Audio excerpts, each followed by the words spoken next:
تعلق ہونا چاہیے اور ان کو میدانوں میں جو تیاری کرنی چاہیے، آپ کے الحمدللہ اس کے اندر مہارت ہے۔ آپ عالم اسلام کو اور خاص کر نوجوانوں کو الگ الگ مرحلوں میں اس ملک کے نوجوانوں کو خاص کر گائیڈ کرتے آئے ہیں۔ ہم آپ کا اس پوڈ کاسٹ میں استقبال کرتے ہیں۔ مولانا السلام علیکم۔ وعلیکم السلام ورحمۃ اس پروڈ کاسٹ کے شروعات میں مولانا میں آپ سے پہلا سوال یہ کرنا چاہوں گا کہ آپ کا جو علمی سفر رہا، آپ کے بچپن سے لے کے علمیت کا اور ابھی اس آپ کے ادارے کے سنبھالنے کا، آپ کا ایک علمی جو سفر رہا، اس کا ایک مختصر تعارف ہمارے سامنے۔ بسم اللہ، الحمد گزار ہوں کہ آپ نے وہ کیا اپنے پوڈ کاسٹ میں۔ جہاں تک علمی سفر کا تعلق ہے تو الحمدللہ بچپن سے ہی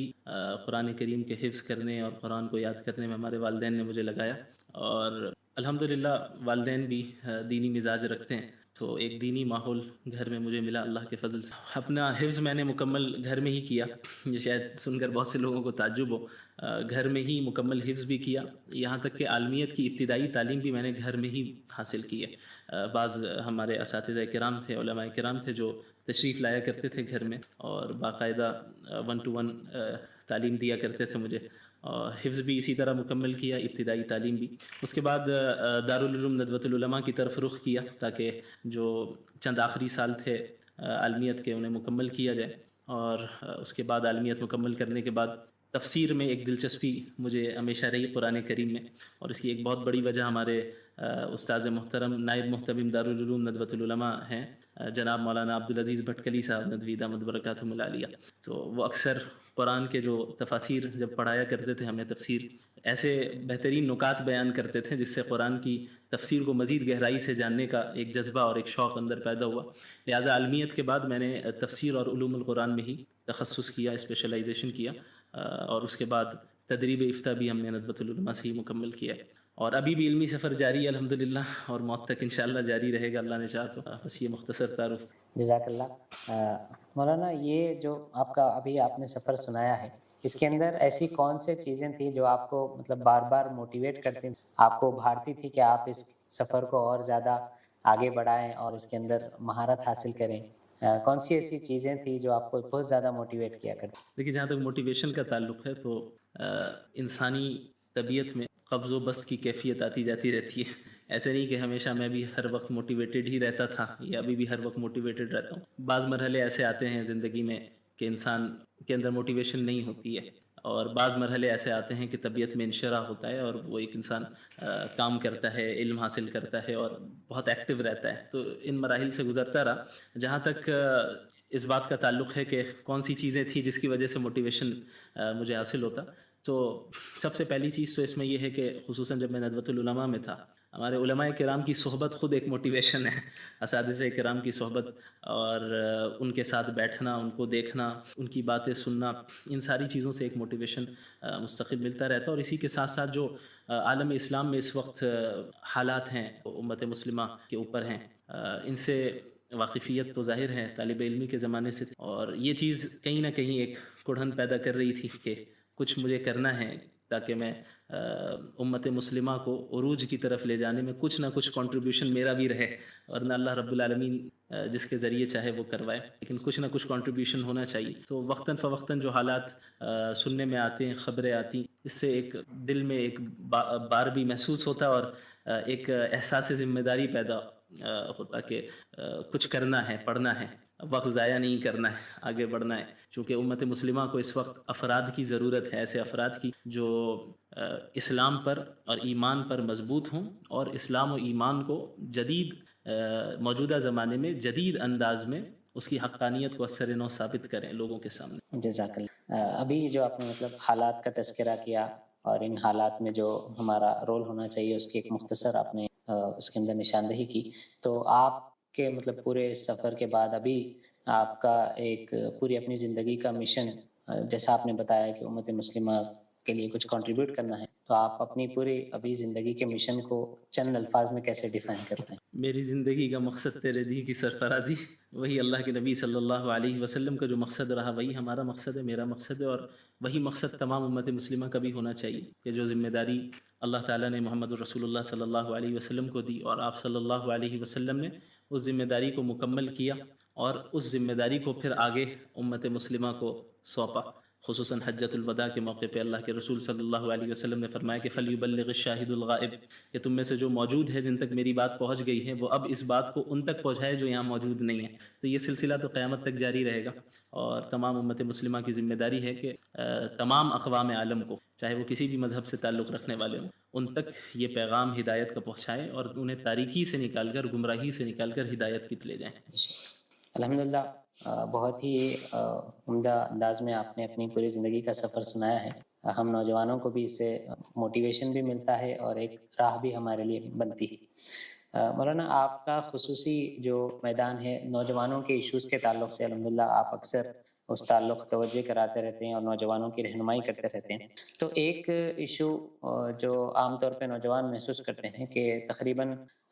بزرگ حضرات، چاہے وہ گھر میں ہو، محلے میں ہو یا پھر کسی بھی مسجد میں ہو، وہ عام طور پہ آج کل نوجوانوں کو کوستے ہیں کہ نوجوان آج کل کے بالکل بے روی کا شکار ہیں اور وہ صحیح طور پر اپنی زندگی گزار نہیں رہے ہیں۔ تو اس تعلق سے مطلب آپ کا کیا موقف ہے اور آپ نوجوانوں کو اس تعلق سے کیا رہنمائی؟ میں سمجھتا ہوں کہ اس میں دونوں طرف سے اعتدال ہونا چاہیے، بڑوں کی جانب سے بھی اور نوجوانوں کی طرف سے بھی۔ عموماً دیکھا جاتا ہے کہ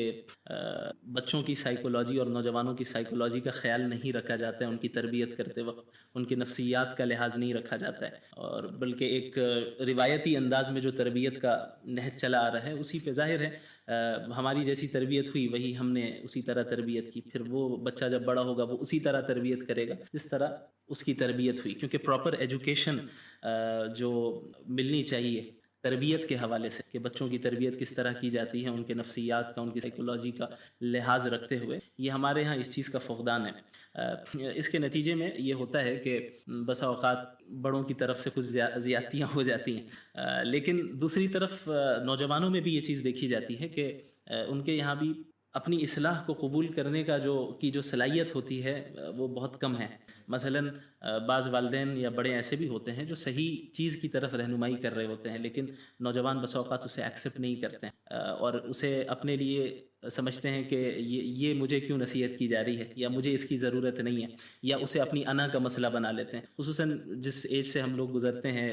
ٹین ایج میں، وہ مرحلہ ایسا ہوتا ہے، بڑا حساس مرحلہ ہوتا ہے وہ۔ اس مرحلے میں انسانی جذبات اور کیفیات میں سمجھے آپ نشیب و فراز کے مرحلے سے وہ گزرتے رہتے ہیں۔ تو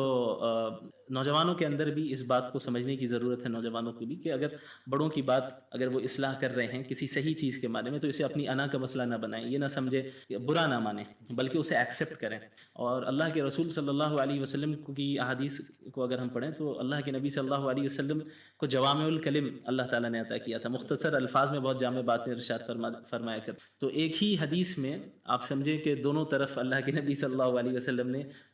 دونوں طرف کے لیے ہدایت دے دی۔ آپ نے فرمایا کہ لیس منا من لم یرحم صغیرنا ویوقر کبیرنا،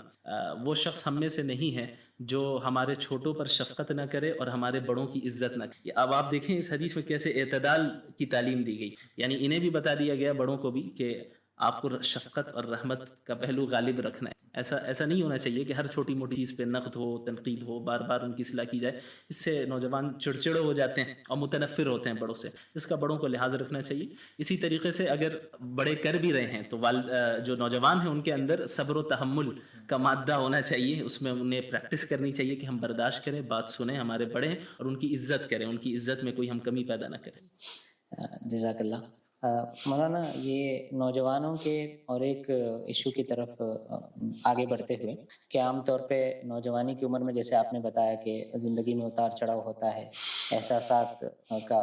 مسئلہ ہوتا ہے، تو بہت زیادہ نوجوان اپنی نفسانی خواہشات کے اوپر یا پھر ڈیزائرز کے اوپر بہت جلدی راغب ہو جاتے ہیں اور کہیں نہ کہیں گناہوں کا شکار ہو جاتے ہیں۔ تو ایسے موقع پہ نوجوان کیسے اپنے آپ کو اس گناہوں کے دلدل سے نکالیں، اپنی نفسانی خواہشات کو کیسے کنٹرول کریں، اور آج کل کے ایسے فحاشی اور عریانیت کے ماحول میں اپنے آپ کو بچا کر وہ کیسے اپنی زندگی گزاریں؟ دیکھیں، شیطان کے جو ہے بہت سارے طریقے ہیں لوگوں کو گمراہ کرنے۔ اگر ان تمام طریقوں کا خلاصہ بیان کیا جائے یا انہیں ہم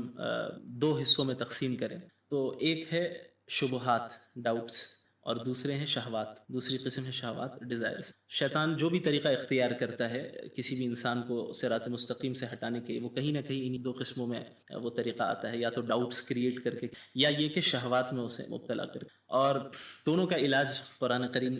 کریم نے بیان کیا ہے۔ شبہات کا جو علاج ہے وہ یقین ہے، اور شہوات کا جو علاج ہے وہ صبر ہے۔ اسی کو اللہ رب العالمین نے قرآن کریم میں ذکر کیا، جب بنی اسرائیل کا ذکر ہوا کہ اللہ نے بنی اسرائیل میں سے بھی بہت سے لوگوں کو ترقی دی اور ائمہ کے درجات کو انہیں فائز کیا۔ اللہ نے فرمایا وَجَعَلْنَا مِنْهُمْ أَئِمَّةً يَهْدُونَ بِأَمْرِنَا لَمَّا صَبَرُوا وَكَانُوا بِآيَاتِنَا يُوقِنُونَ، کہ ہم نے بنی اسرائیل میں سے بعض کو امامت کے درجے پر فائز کیا، انہیں لیڈرز بنایا۔ کیوں؟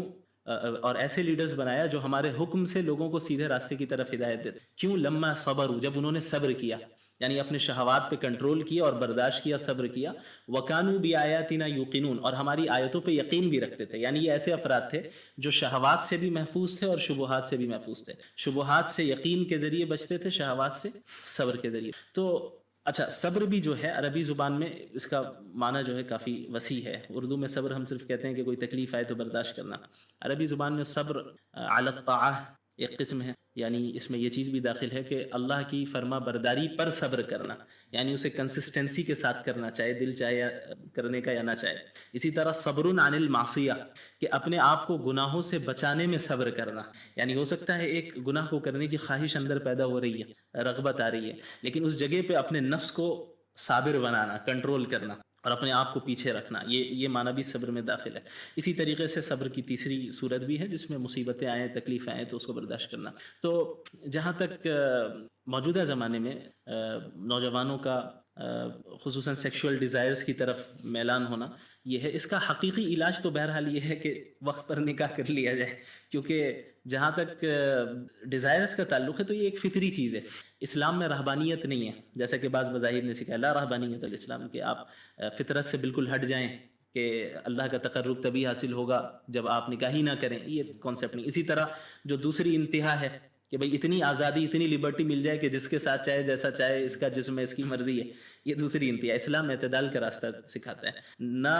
فطرت کو مس کرتا ہے، نہ فطرت کو بے لگام چھوڑتا ہے کہ درندگیت تک انسان پہنچ جائے، بلکہ اعتدال کا راستہ یہ دکھاتا ہے کہ بھئی یہ جو ڈیزائرز ہیں یہ ایک فطری چیز ہے، اب اسے کس طرح پورا کرنا ہے یہ اللہ کے نبی صلی اللہ علیہ وسلم نے بیان کر دیا کہ یہ نکاح کا ذریعہ ہے، نکاح کے ذریعے۔ اسی لیے اللہ کے رسول صلی اللہ علیہ وسلم نے یہ بھی فرمایا کہ یہاں تک کہ ایک انسان اپنے سیکشول ڈیزائر کو جب جائز طریقے سے پورا کرتا ہے تو اس پہ بھی اسے صدقے کا ثواب ملتا ہے۔ صحابہ کرام کو تعجب ہوا کہ یا رسول اللہ، وہ تو اپنی شہوت کو پورا کر رہا ہے، اسے صدقے کا ثواب کیسے ملے گا؟ اسے ثواب ملے گا، وہ تو شہوت پورا کر رہا ہے۔ تو اللہ کے نبی صلی اللہ علیہ وسلم نے فرمایا کہ کیا اگر وہ اپنی شہوت کو حرام طریقے سے پورا کرتا کیا گناہ ملتا؟ صحابہ نے کہا کہ ہاں، تو پھر اسی طریقے ثواب بھی حلال طریقے سے اسے پورا کرنا۔ تو اس کا اصل حل تو یہی ہے کہ نکاح کی طرف رغبت دلائی جائے اور نکاح کو آسان بنایا جائے۔ ہمارے معاشرے میں نکاح کو بہت مشکل بنایا گیا ہے اور لوگوں کو کریئر کی طرف اس طرح ان کے اوپر بھوت سوار کیا جا رہا ہے کریئر کا، کہ وہ یہ سمجھتے ہیں کہ جب تک ہم اپنے پیروں پہ کھڑے نہ ہو جائیں، جب تک لائف سیٹ نہ ہو جائے، تب تک نکاح نہیں کریں گے۔ تو یہ کانسیپٹ اسلام کا نہیں ہے۔ اسی کا نتیجہ ہے کہ شیطان کو زیادہ مہلت مل جاتی ہے ایک انسان کو اس راستے سے ہٹانے کی۔ ہاں، اب اگر کوئی ایسے پوزیشن میں ہے کہ وہ نکاح نہیں کر سکتا ہے تو اس کا حل بھی اللہ کے نبی صلی اللہ علیہ کہ وَمَن لَّمْ يَسْتَطِعْ فَعَلَيْهِ بِالصَّوْمِ، نکاح کرنے کی استطاعت نہیں رکھتا ہے اسے چاہیے کہ کثرت سے روزے رکھے، کیونکہ جب انسان روزے رکھتا ہے تو اسے کہیں نہ کہیں اپنے نفس پہ کنٹرول حاصل کرنے کی جو صلاحیت ہوتی ہے وہ اس کے اندر پیدا ہوتی ہے۔ یہ ایک بہت بڑی حکمت ہے جس کی وجہ سے رمضان میں روزوں کو اللہ رب العالمین نے فرض کیا اور روزوں کو تقوی کے ساتھ جوڑا ہے، چونکہ ایک وہ کیفیت پیدا ہوتی ہے، وہ طاقت پیدا ہوتی ہے کہ انسان نفس کو، اور جب روزے سے انسان گزرے گا، ایک انسان سیکشول ڈیزائرز کی طرف بھی زیادہ اس وقت اس کا میلان ہوتا ہے جب اس کا معدہ بھرا ہو، جب وہ زیادہ کھاتا پیتا ہو۔ لیکن اگر بھوک لگی ہے، زیادہ نہیں کھاتا ہے، اعتدال کے ساتھ رہتا ہے، تو اتنے ڈیزائرز کی طرف میلان نہیں ہوتا ہے۔ تو اللہ کا خوف، اللہ کا استحضار، یہ بھی ایک اہم چیز ہے، اور سب سے اہم چیز یہی ہے کہ اگر اللہ کا استحضار رہے تو انسان کیسے بھی حالات میں رہے، اللہ پر یقین رہے کہ اللہ دیکھ رہا ہے، کوئی دیکھ رہا ہے یا نہیں دیکھ رہا ہے، اللہ تو دیکھ رہا ہے۔ اور کوئی بھی عقل مند انسان اپنے چند سیکنڈ یا چند منٹ کی لذت حاصل کرنے کے لیے کیا ہمیشہ کی جنت کیا یہ عقل مند؟ جب بھی انسان کے اندر شہوت غالب آئے اسے چاہیے کہ وہ آخرت کرے، وہ یہ سمجھ لیں کہ اگر میں نے اس ناجائز طریقے سے اس شہوت کو پورا کیا تو وہ ہمیشہ ہمیشہ کی جنت مجھ سے چھوٹی۔ اب آپ دیکھیں نا کہ دنیا ہی میں فیوچر پلاننگ کے لیے ہم کتنی قربانیاں دیتے ہیں، فیوچر میں یہ کرنا ہے تو ابھی اوور ٹائم جاب کر رہے ہیں، فیوچر میں پیسے کمانے، ابھی تکلیف جھیل لے رہے ہیں اور اپنی خواہشات کو دبا رہے ہیں چونکہ ان کی نظر میں فیوچر ہے، حقیقی فیوچر تو آخرت ہے ہمارے لیے۔ تو اگر وہ اس کا یقین، اس کا استحضار ہمارے سامنے ہو، اللہ کا یقین ہو، اللہ کا خوف ہو، تو پھر ان اسی سے جڑا ہوا ایک اور یہ تھا مولانا کہ ابھی جیسا آپ نے کہا کہ کیریئر کا کہیں نہ کہیں نوجوانوں کے اندر فقدان ہے، تو اپنے پورے دن کے شیڈیول میں نوجوان عام طور پہ اپنا بہت سارا حصہ یا تو کالج میں یا اسٹوڈنٹ کیمپس میں گزارتے ہیں یا پھر کوئی اپنے ورک پلیس میں گزارتے ہیں، اس کے علاوہ اپنی گھریلو زندگی ہے اور اس کے علاوہ اپنے دیگر کام ہیں۔ ان تمام چیزوں کے اندر آپ کا بھی الحمدللہ سے مطلب بزنس وغیرہ بھی ہے، پھر آپ کا ادارہ بھی ہے، تو کیسے ان تمام چیزوں کو بیلنس کیا جائے اور اپنے شیڈیول میں اپنے لیے وقت نکالنا، دین کے لیے وقت نکالنا، اللہ کے لیے وقت نکالنا، یہ کیسے نوجوان اپنے آپ کو بیلنس کریں؟ دیکھیے ان تمام چیزوں کا تعلق ترجیحات سے ہے کہ آپ کس چیز کو کتنی پریفرنس دے رہے ہیں۔ آج موجودہ زمانے میں نوجوانوں کو کریئرزم میں مبتلا کر دیا گیا ہے، کریئرزم کا بھوت سوار ہو گیا ہے کہ دنیا کمانا ہے، لائف سیٹ کرنی ہے، بڑی گاڑی چاہیے، بڑے گھر چاہیے، اچھی جگہ شادی ہونی ہے، عزت چاہیے، شہرت چاہیے، یہ ساری چیزیں ہیں اور معاشرے نے یہی اسٹینڈرڈ بنا دیا ہے ایک کامیاب شخص کا۔ یہاں تک کہ ہمارے گھر والے، ہمارے والدین بھی اس چیز پر تنبیہ کرتے رہتے ہیں کہ بھئی تمہیں یہ کرنا ہے، مارکس کم نہیں آنے چاہیے، یہ جاب لگنی چاہیے، دن رات محنت کرو تبھی لائف سیٹ ہو پائے گی۔ وہ بیچارہ لائف سیٹ کرتے کرتے اس کی آدھی زندگی یوں ہی چلی جاتی ہے اور پھر آخری جو ایام باقی رہ جاتے ہیں، چند سال رہتے ہیں، اس میں وہ اپنی لائف کا کیا فائدہ اٹھا سکتا ہے؟ اور جو جوانی کا جو مرحلہ ہوتا ہے جس میں اس کے پاس جسمانی قوت ہوتی ہے، طاقت ہوتی ہے، جس وقت وہ زیادہ بڑے کام کر سکتا تھا، ان ساری چیزوں سے محروم ہو جاتا ہے۔ اس کی وجہ یہی ہے کہ دنیا کو ہم نے ترجیح دے دی، ہم نے ایک کامیاب انسان کا جو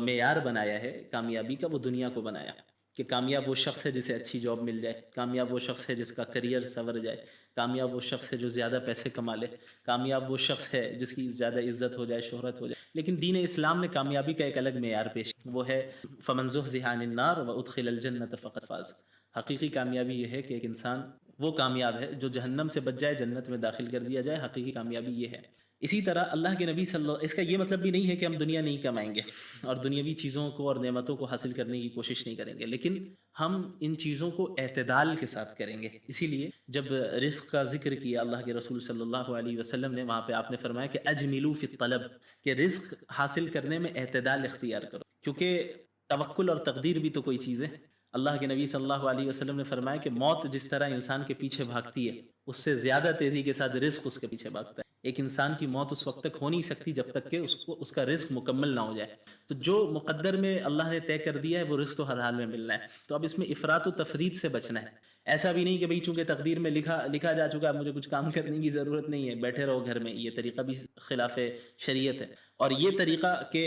تقدیر میں تو ہے لیکن دن رات اپنے آپ کو دنیا کے پیچھے اس طرح لگا دیا ہے اور جاب میں اور دیگر تجارت میں اور اتنے کاموں میں اتنا زیادہ مصروف ہو گئے ہیں کہ دین کا حق تو دور کی بات، اپنے جسم کا حق بھی ادا نہیں کر پا رہے ہیں۔ آپ کو معلوم ہونا چاہیے کہ مشہور روایت ہے جس میں ایک صحابی مستقل عبادتیں کرتے رہتے، قیام اللیل کرتے، روزے رکھتے، تو ان کی اہلیہ نے شکایت کی اللہ کے نبی صلی اللہ علیہ وسلم کے پاس۔ اللہ کے رسول صلی اللہ علیہ وسلم نے صحابی کو بلا کر یہ کہا کہ ان لجسمک علیک حق وان لاہلک علیک حق، تمہارے جسم کا بھی تمہارے اوپر حق، تمہارے گھر والوں کا بھی تمہارے اوپر، یعنی عبادتوں میں بھی اتنا غلو نہیں ہونا چاہیے کہ تم دوسرے فرائض اور دوسری چیزوں میں وقت نہیں دے پا رہے ہو۔ اب آپ دیکھیں کتنا اعتدال والا مذہب ہے، ورنہ ایک عام ذہن کے اعتبار سے ہم سوچے بھائی یہ تو کتنی اچھی بات ہے، دن رات عبادت ہو رہی ہے، لیکن اللہ کے نبی نے ہر چیز میں اعتدال قائم کروایا۔ وَكَذَلِكَ جَعَلْنَاكُمْ أُمَّةً وَسَطًا، ہم نے آپ کو معتدل امت بنا کر ہی بھیجا ہے۔ تو دنیا کمانے میں بھی اعتدال ہونا، تجارت کر رہا ہے بندہ یا جاب کر رہا ہو یا کسی بھی فیلڈ میں، ایک تو فرسٹ جو پریورٹی ہونی چاہیے وہ تو سب سے پہلے دین کو ہونی چاہیے۔ یہ ہے تو باقی سب چیزیں ہیں، باقی ساری چیزوں کی حیثیت سیکنڈری درجے کی، ثانوی درجے، سب سے پہلے دین ہے۔ اگر میری جاب یا میری تجارت کی وجہ سے میرے دین میں خلل پیدا ہو رہا ہے تو یہ اب پرابلم ہے۔ اس میں فوراً اسی اصلاح کی ضرورت ہے. اگر اس کو ہم نے جاری رکھا تو پھر بڑے نقصان میں ہم. اسی طرح دین میں دنیا کمانے میں، جاب میں، تجارت میں اتنا زیادہ انوالو ہو جانا کہ اپنے لیے وقت نہیں نکال پا رہے ہیں، اپنے گھر والوں کے لیے وقت نہیں نکال پا رہے ہیں. تو ان چیزوں کا افسوس بڑھاپے پہ جا کے ہوتا ہے. بہت سے جو بزرگ ہیں ان کے تجربات ہیں وہ بیان کرتے ہیں کہ کاش ہم نے اپنا وقت گزارا ہوتا. بعض کہتے ہیں کہ بھائی کاش میں نے دنیا ٹریول کی ہوتی، یہ بھی میں نے ایکسپیرینس کیا ہوتا، وہ بھی کیا ہوتا. کیونکہ جب تک لائف سیٹ کر کے فارغ ہو رہے ہیں تب تک جسمانی قوت کمزور ہو گئی. اب ان کاموں کو وہ نہیں کر پا رہے ہیں جن کو وہ کرنا چاہتے تھے. تو اپنے مختصر الفاظ میں کہے تو ٹائم مینجمنٹ کا خیال رکھنا، کون سی چیز زیادہ اہمیت کی حامل ہے اس چیز کو پہلے درجے پہ رکھنا اور پہلے اس کی طرف رکنا. کون سی چیز سیکنڈری درجے کی ہے پھر اس کی طرف، پھر اس کے بعد کا جو درجہ ہے پھر اس کی. اور یہ خیال رکھنا کہ جس کا بھی حق میں، ہر ایک کے حق کی ادائیگی کے لیے میں وقت نکالوں اور اپنی طرف سے کوشش کر لوں رزق حاصل کرنے میں اور باقی کاموں میں. باقی اللہ پر توکل رہے، اللہ تو دے کر رہے. جس کے ایسے کیسے رکھ سکیں. یہ بہت اہم چیز ہے، بہت زیادہ اہم چیز ہے. اسی لیے اللہ کے رسول نے صلی اللہ علیہ وسلم نے وہ بیان کیا جو آپ نے کہا، الرجل علی دینی خلیلہ فلینظر احدکم من یخالل، کہ ایک انسان اپنے دوست کے دین پر ہوتا ہے لہٰذا وہ دیکھ لے کہ کس کے ساتھ دوستی کر رہا ہے. یعنی وہ جس کے ساتھ اٹھتا بیٹھتا ہے، جس کی صحبت میں رہتا ہے، وہ اس کے افکار کو اختیار کر لیتا ہے، اس کے طور طریقوں کو اختیار کر لیتا ہے، اس کے نظریات کو اختیار کر لیتا ہے، ان کی عادتوں کو اختیار کر لیتا ہے. کتنے ایسے ہیں جو ڈرگز ایڈکٹ ہو گئے صرف دوستوں کی وجہ سے، کتنے ایسے ہیں جو غلط کاموں میں لگ گئے صرف دوستوں کی وجہ سے. تو اللہ کے نبی صلی اللہ علیہ وسلم نے اس کی طرف پہلے ہی اشارہ کر دیا تھا اور صحابہ کرام کا بھی یہی معمول تھا کہ ایک تو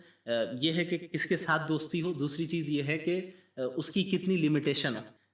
دوستی کس کے ساتھ ہو، اس کے ساتھ ہو اور اس کے ساتھ اٹھنا بیٹھنا ہو جس کا دین صحیح سالم ہو، جس کا ایمان، جس کے عقائد، جس کے اعمال درست ہوں، جو غلط کاموں میں انوالو نہ ہو. اس اٹھنا بیٹھنا ایسے افراد کے ساتھ ہی ہو. اور ان افراد کے ساتھ بھی بلا وجہ زیادہ بہت گہری دوستی کرنا یا کسی کے ساتھ بھی بہت گہری دوستی کرنا یا زیادہ وقت اسپینڈ کرنا بغیر کسی وجہ کے، یہ طریقہ بھی صحیح نہیں ہے. بلکہ سلف صالحین میں تو کتنے ایسے تھے جو گھر سے باہر نکلنا بھی پسند نہیں کرتے سوائے نمازوں کے یا کوئی اہم کام ہے، ضرورت ہے، تاکہ وہ لوگوں کے ساتھ بہت زیادہ انٹریکشن نہ ہو، لوگوں کے ساتھ بہت زیادہ ملنا جلنا، ان کے ساتھ بیٹھنا نہ ہو. اس سے کیا ہوگا؟ وقت بھی ضائع ہوگا. دوسری چیز یہ ہے کہ ان کے افکار، ان کی آئیڈیولوجیز کے اثرات کہیں نہ کہیں ہمارے دل و دماغ میں آئیں گے. تو خصوصاً آج کے زمانے میں جب اسکول وغیرہ میں ہم رہتے ہیں یا کالج وغیرہ میں رہتے ہیں تو اس چیز کا اہتمام کرنا، اس کا خیال رکھنا بہت ضروری ہے کہ آپ کو یہ پرکھنا ہوگا، دیکھنا ہوگا اس چیز کو مد نظر رکھتے ہوئے کہ میرے لیے سب سے امپورٹنٹ چیز یہ ہے کہ میں دین اسلام سے ہٹ کر کوئی چیز نہیں. اب دین اسلام پر قائم رہنے کے لیے جو چیز بھی معاون ہوگی میں اس چیز کو اختیار کر لوں گا، اور جو چیز بھی مجھے دین اسلام یا اللہ کی نافرمانی کی طرف لے جائے گی اس چیز سے میں تو مسئلہ پھر وہی ترجیحات کا آ جاتا ہے کہ آپ کس چیز کو کتنی پرائیورٹی دے رہے ہیں. اگر آپ کے نزدیک دین اس اولین درجہ رکھتا ہے تو پھر یہ چیز آسان ہے اس چیز کو مینج کرنا کہ آپ کس کے ساتھ وقت گزار رہے ہیں، کس کے ساتھ اٹھنا بیٹھنا. تو اس کا خیال رکھنا بہت ضروری ہے خصوصاً ٹین ایجرز کے لیے. جی جزاک اللہ. الحمدللہ ہم لوگ پوڈ کاسٹ کو نوجوانوں کے ایشوز کے اوپر بہت سارے سوالات کے مولانا نے جواب دیے. آگے بڑھتے ہوئے مولانا ایک اور سوال یہ تھا کہ یہ جو تفریق مطلب ہم نے کریٹ کی ہے دینی تعلیم اور دنیاوی تعلیم کی، اب کہیں نہ کہیں بہت سارے ہمارے نوجوان الحمدللہ مدارس سے بھی فارغ ہوتے ہیں اور بہت سارے نوجوان ماڈرن ایجوکیشن بھی حاصل کرتے ہیں، لیکن یہ دونوں کے درمیان بہت ایک لمبا گیپ کہیں نہ کہیں ہمیں محسوس ہوتا ہے. تو یہ جو عصری اور دینی تعلیم کے درمیان جو بیلنس ہے اس کو کیسے نوجوان اپنی زندگیوں میں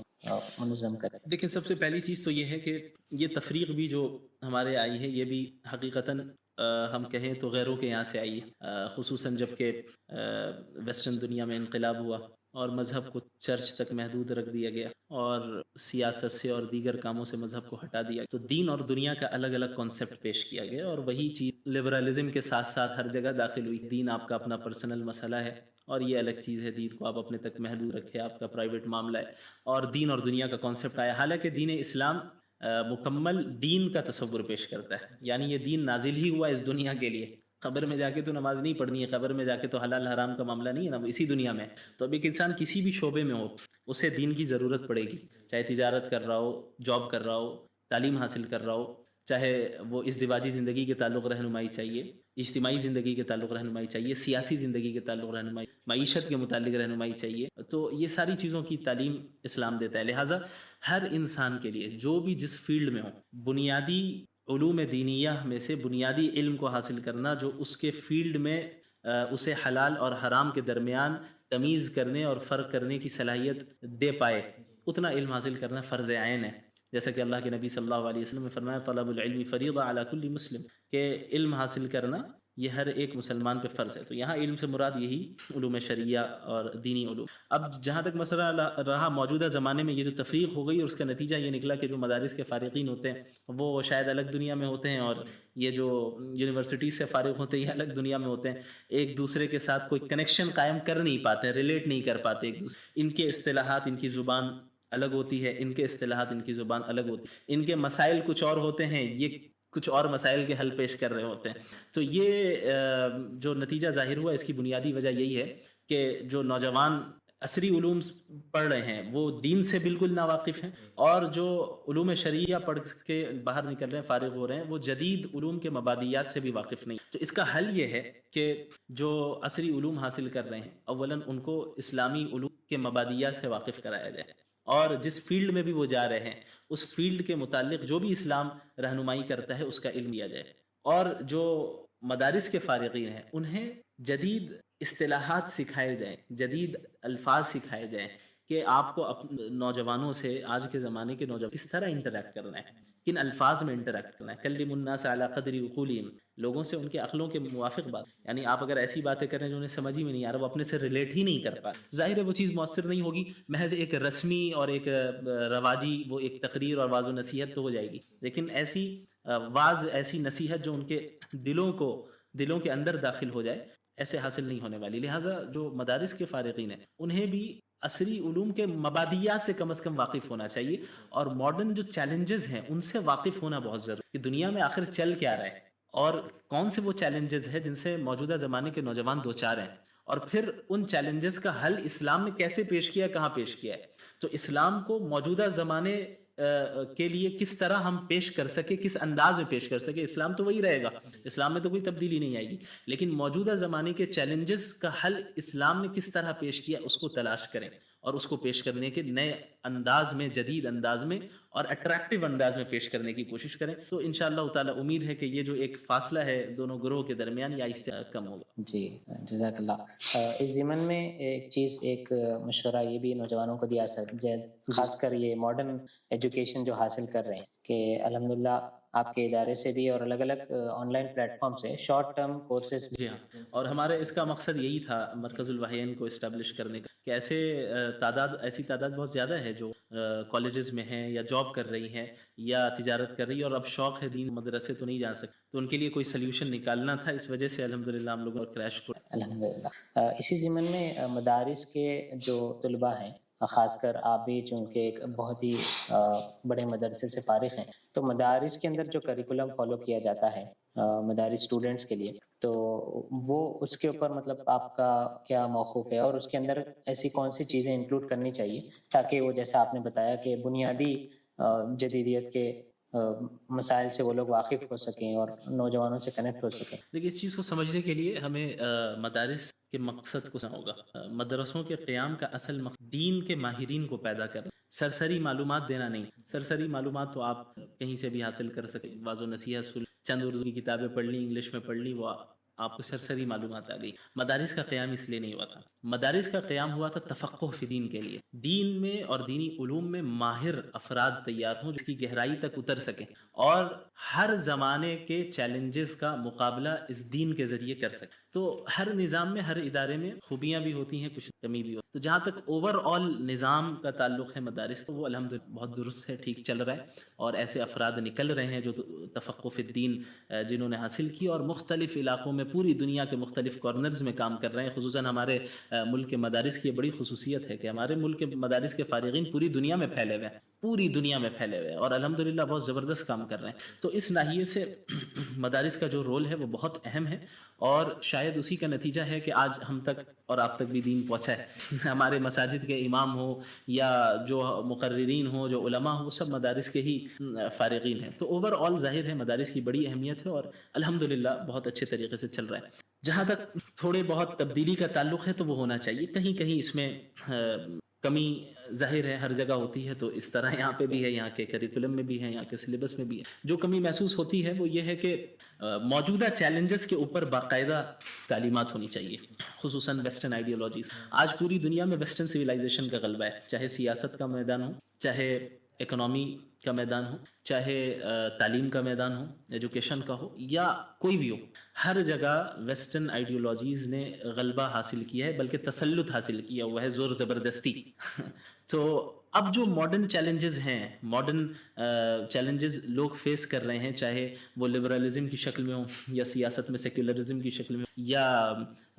معاشرتی زندگی میں فیمنزم کی شکل میں ہو، اور جس کا نتیجہ پھر یہ نکلتا ہے کہ اس میں مبتلا ہونے والے بالآخر ایتھزم میں تک چلے جاتے ہیں، دین سے مرتد ہو جاتے ہیں. ان چیلنجز کو کاؤنٹر کرنا، اسلام پر دن رات اعتراضات ہو رہے ہیں، اسلام اور اللہ کے نبی صلی اللہ علیہ وسلم کی شخصیت پر اعتراضات ہو رہے ہیں. تو اس ناحیے سے کہیں نہ کہیں کمی ہے کہ ماڈرن چیلنجز کا مقابلہ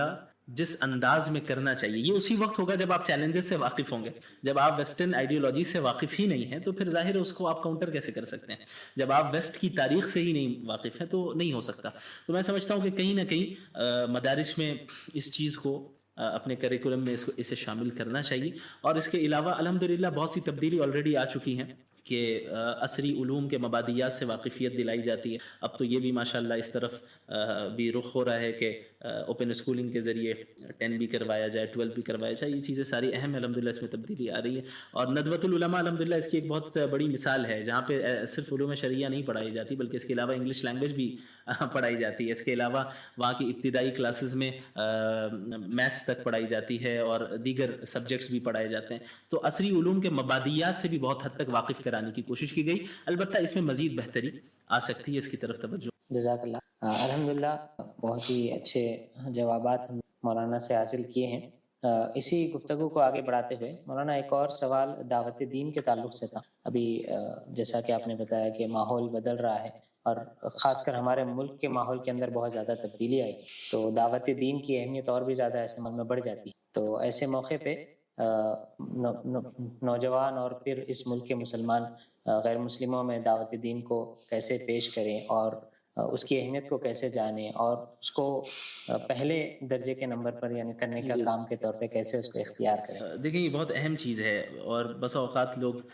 یہ آرگیومنٹ پیش کرتے ہیں کہ چونکہ حالات اتنے سخت ہیں یہاں پہ ہم اسلام کی دعوت نہیں دیتے. مجھے اس سے سخت اختلاف ہے. اس کی وجہ یہ ہے کہ جن حالات سے ابھی ہم دو چار ہیں اس ملک میں، اس سے کئی گنا زیادہ سنگین حالات مکۃ المکرمہ کے. لیکن اس کے باوجود اللہ کے نبی صلی اللہ علیہ وسلم نے دعوت دین میں کوئی کمپرومائز نہیں کیا، اصول دین میں کوئی کمپرومائز نہیں کیا. توحید کی دعوت دیتے رہے، شرک کی مذمت کرتے رہے، لوگوں کو ہدایت کی طرف لاتے رہے. تو یہ آرگیومنٹ بالکل بھی قابل قبول نہیں ہے. ہمارے یہاں یہ اس چیز میں کہیں نہ کہیں کمی رہی ہے. زیادہ سے زیادہ کیا ہوتا ہے کہ ہم غیر مسلموں کے ساتھ مل کر ہیومینٹی کی بات کر لیتے ہیں اور ان کے ساتھ کچھ چیریٹی کرنے کی بات کر لیتے ہیں، بلڈ ڈونیشن کی بات کر لیتے ہیں، ایسی باتیں کر لیتے ہیں کہ جس سے لگے کہ بھئی ہاں ٹھیک ہے، ہم بھی ٹھیک ہیں، آپ بھی ٹھیک ہے، ہمارے درمیان لڑائی نہیں ہے. یہ بہت اہم ہے، میں یہ نہیں کہہ رہا، میں اس کی اہمیت کو ختم نہیں کر رہا، یہ بہت اپنی جگہ پہ اہم ہے اور ضروری ہونا چاہیے. لیکن اگر ہم انہیں توحید کی دعوت نہیں دے رہے ہیں تو اس کے ذمہ دار ہم ہی ہیں جو حالات آ رہے ہیں. حضرت مولانا ابو الحسن علی الحسنی ندوی رحمۃ اللہ علیہ نے یہ فرمایا تھا کہ ملک کی اکثریت کو اس توحید کی نعمت میں شامل کرنا ضروری. اگر آپ نے توحید کی دعوت، ان کی تحریرات کا یہ مفہوم میں بیان کر رہا ہوں کہ اگر ملک کی اکثریت کو آپ نے دعوت نہیں دی اور اپنے اندر سیاسی شعور پیدا نہیں کیا تو اس ملک کو اسپین بننے سے کوئی نہیں روک سکتا. یعنی آپ سارے مسلمان کو اتنے زیادہ دیندار بنا دیں کہ سب کے ہاتھ میں تسبیح ہو، سب تہجد گزار ہو، لیکن سیاسی شعور نہیں ہے اور ملک کی اکثریت تک آپ اپنے دین کو اور اپنے ویلیوز کو نہیں پہنچا رہے ہیں، جو ایک ایسا دین جو کہ کوئی نسلی دین نہیں ہے، ایک ایسا دین جو علاقائی دین نہیں ہے، ایک ایسا دین جو مخصوص خاندان کے لیے نہیں ہے، بلکہ یہ ایسا دین ہے جو پوری انسانیت کے لیے، کنتم خیر امۃ اخرجت للناس، تمام انسانوں کے لیے تمہیں بھیجا گیا ہے۔ تو یہ جو ذمہ داری ہمارے اوپر ہے کہ لوگوں کو، اقوام عالم کو، اور خصوصاً ہمارے ملک میں جو ملک کی اکثریت ہے، انہیں اسلام کی طرف رہنمائی کرنا اور اسلام کی تعلیمات ان تک پہنچانا، اور جس بت پرستی اور شرک میں وہ مبتلا ہے اس کی حقیقت کو ان کے سامنے کھول کر واضح کرنا، یہ کام اگر ہم نے زور و شور کے ساتھ پچھلے 75 سالوں میں کیا ہوتا تو بہت ممکن ہے کہ شاید آج ہم ان حالات سے دوچار نہیں ہوتے۔ البتہ اس ناحیے سے کوشش بھی کی گئی، بہت سے افراد نے کی، اور الحمدللہ ابھی بھی جاری ہے، لیکن میں سمجھتا ہوں کہ بڑے پیمانے پہ ہونا چاہیے، اور غیر مسلموں میں ایک بڑی تعداد ایسی ہے جو بات سنتی ہے۔ ایک کہیں نہ کہیں مسلمانوں کے اندر یہ ایک خوف ہے، اور ایک یہ چیز ہے کہ ہم کیسے کہیں، ہم کیا بولیں ان کو، کہیں وہ توحید کی دعوت دینے سے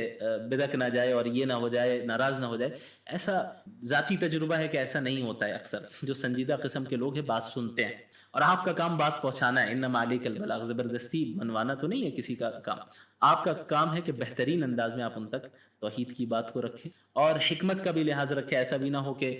جہاں پہ ڈائریکٹلی نہیں کہنا چاہیے وہاں آپ نے کہہ دیا، اور جہاں کہنا چاہیے وہاں نہیں کہا۔ ان ساری چیزوں کا لحاظ رکھنا چاہیے۔ اللہ کے رسول صلی اللہ علیہ وسلم نے بھی ان تمام چیزوں کا لحاظ رکھا، چاہے اب اپنے اور ساتھ میں اپنے اخلاق، اپنے کردار کے ذریعے بھی متاثر کرنا بہت ضروری ہے، کہ وہ خود ان کے اندر ایک کیوریوسٹی پیدا ہو جائے کہ بھئی یہ ہے کون، میری ہی طرح انسان ہے، میں بھی وہی کام کرتا ہوں، یہ بھی وہی کام کرتا ہے، لیکن اس کے جو اٹھنے بیٹھنے کا انداز ہے وہ الگ ہے، میں فلاں فلاں کام بھی کرتا ہوں، یہ اپنی نظریں نیچی رکھتا ہے، یہ ہمارے ساتھ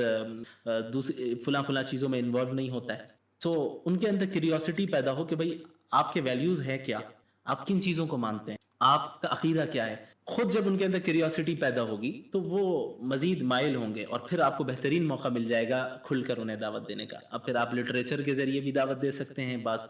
جو ہے بکلیٹس آپ انہیں مفید ہیں، ہمارے علماء نے تیار کیے ہیں، انہیں آپ دیں، انہیں سمجھائے، زبانی طور پہ سمجھائے، ہر اعتبار سے توحید کی دعوت اور توحید کا اس بات یہ بہت ضروری ہے۔ جزاک اللہ۔ اسی سے وجہ سے اور وجہ سے دین سے دیکھیں اس کے اسباب جو ہے بہت گہرے ہیں، اور سب سے بڑا سبب جو میں سمجھتا ہوں وہ ہے modern education system. Modern education سے کوئی اختلاف نہیں، لیکن ماڈرن ایجوکیشن سسٹم سے اختلاف، جس سسٹم کے تحت ہمارے نوجوانوں کو، مسلمانوں کو گزارا جاتا ہے 10-12 سال اسکول میں اور اس کے بعد کالج میں، وہ ایسا سسٹم ہے جو ان کے اندر مادیت، یعنی مادیت پرستی، مٹیریلزم ان کے اندر داخل کر دیتا ہے وہ سسٹم، اور انہیں خود دین سے اور خدا سے بیزار کرنا شروع کر دیتا ہے۔ سب سے اہم چیز یہی ایجوکیشنل سسٹم ہے۔ اس کا حل تو یہی تھا کہ ہمارے اپنے انتظامات ہوتے، ہمارے اپنے اسکولز ہوتے، ہمارے اپنی سب سے بہترین طریقہ یہ ہوتا کہ اسلامک سسٹم کے تحت ماڈرن ایجوکیشن کو پڑھایا جاتا۔ اکثر یہ دیکھا جا رہا ہے کہ نوجوان بھی جو ارتداد کی طرف جا رہے ہیں، اس کی بنیادی وجہ یہی ہوتی ہے کہ کالج کا ایسا ماحول ہے، اسکول کا ایسا ماحول ہے جہاں پہ ایجوکیشن کے نام پہ محض اوریانیت سکھائی جا رہی ہے، ایجوکیشن کے نام پہ انہیں خدا سے، اللہ سے بیزار کیا جا رہا ہے، ایجوکیشن کے نام پہ انہیں جو ہے خالص مٹیریلسٹک لائف کو حاصل کرنے کی ترغیب دی جا رہی ہے۔ ایسے اصول بتائے جاتے ہیں، اس طرح پڑھایا جاتا ہے کہ ان کے اندر ڈاؤٹس بھی کریٹ ہو رہے ہیں اور شہوات بھی کریٹ ہو رہے ہیں۔ تو ایسے ماحول میں جب کہ ہمارے اپنی یونیورسٹیز بہت زیادہ نہیں ہیں، یعنی جہاں پہ صحیح معنی میں اسلامی ماحول ہو، اپنے اسکولز ہمارے بہت زیادہ نہیں ہیں، تو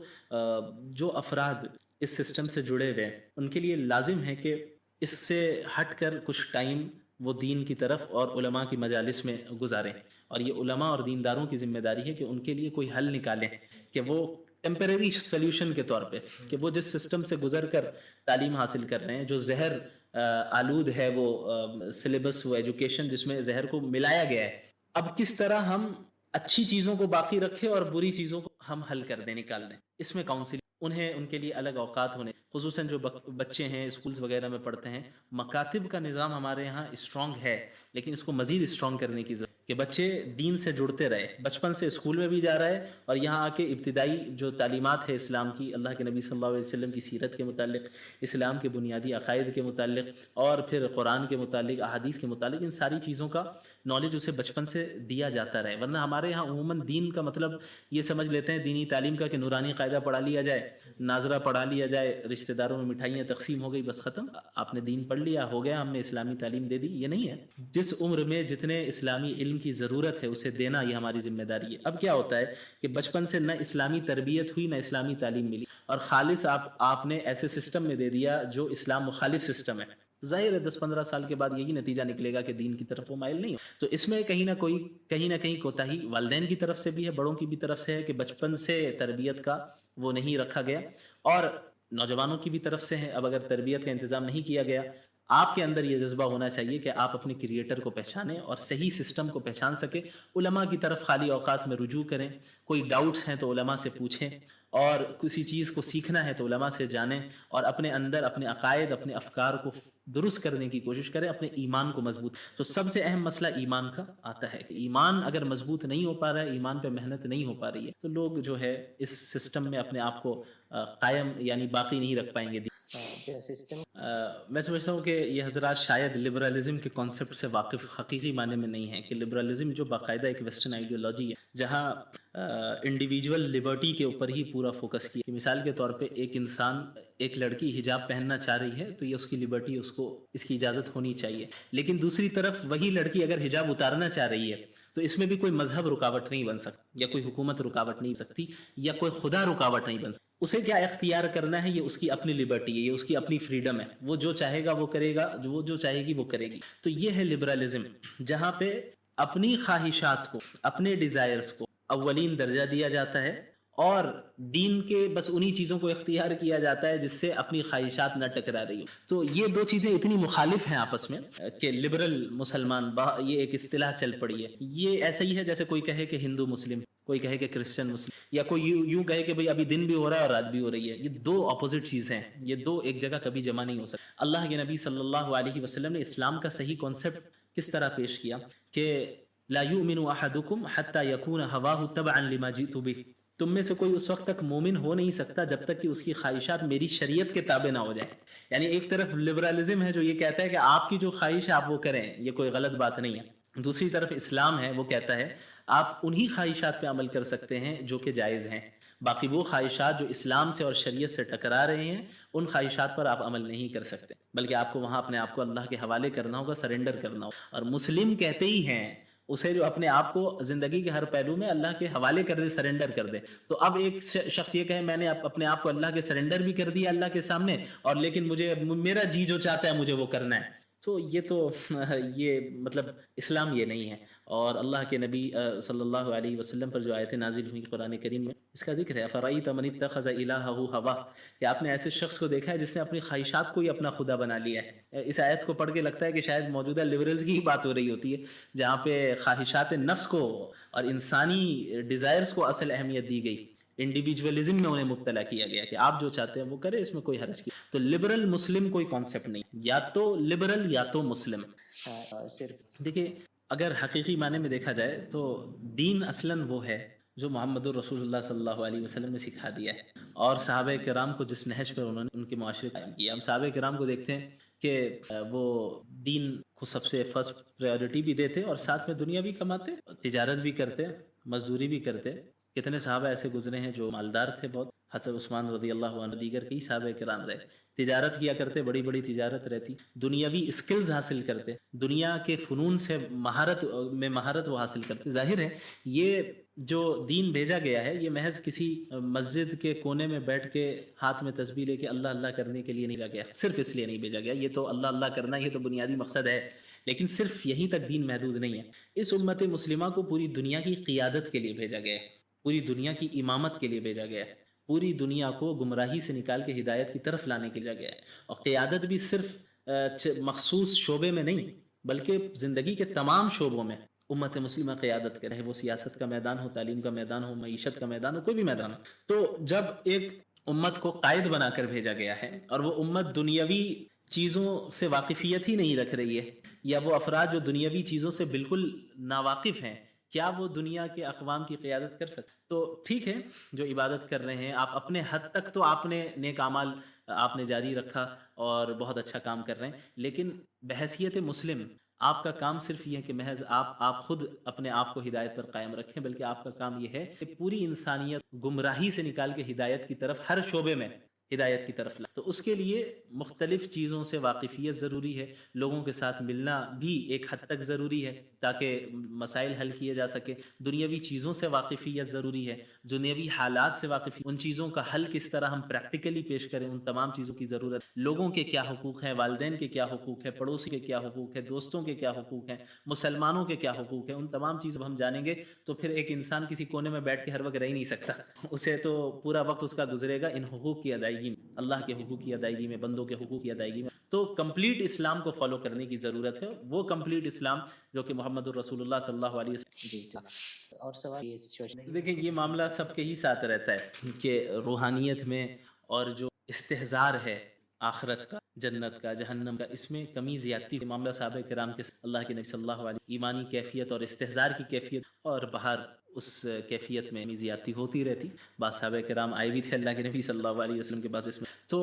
بنیادی چیز یہ ہے کہ جہاں تک روحانیت کا تعلق ہے، ہمیں اپنے دن بھر کے اسکیڈیول کو بھی دیکھنا ہوگا۔ بسا اوقات نماز بھی پڑھ رہے ہوتے ہیں، ایکٹیویٹیز بھی کر رہے ہوتے ہیں، دین کا کام بھی کر رہے ہوتے ہیں، لیکن پھر بھی اندر سے ایک روحانیت نہیں آتی۔ اس کی وجہ یہ ہے کہ ہم جن کاموں کو کر رہے ہوتے ہیں محض رسمن کر رہے ہوتے ہیں، اس میں روح نہیں ہوتی ہے، اس استحضار کے ساتھ ہم نماز نہیں پڑھ رہے ہوتے، اس خشوع اور اس خضوع کے ساتھ نماز نہیں پڑھ رہے ہوتے، اس یقین کے ساتھ نماز اور ایکٹیویٹیز کو ہم انجام نہیں دے رہے ہوتے جس یقین کے ساتھ کرنا چاہیے۔ تیسری چیز یہ ہے کہ روحانیت محض معذرت کے ساتھ صرف ویڈیوز وغیرہ دیکھنے سے نہیں آئے گی۔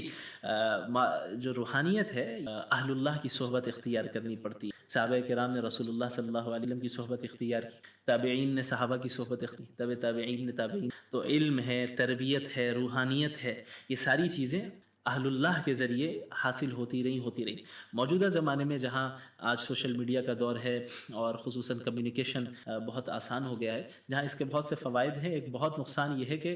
لوگوں سے بہت حد تک کٹ گئے ہیں، ہر چیز صرف آن لائن ہی چاہ رہے ہیں۔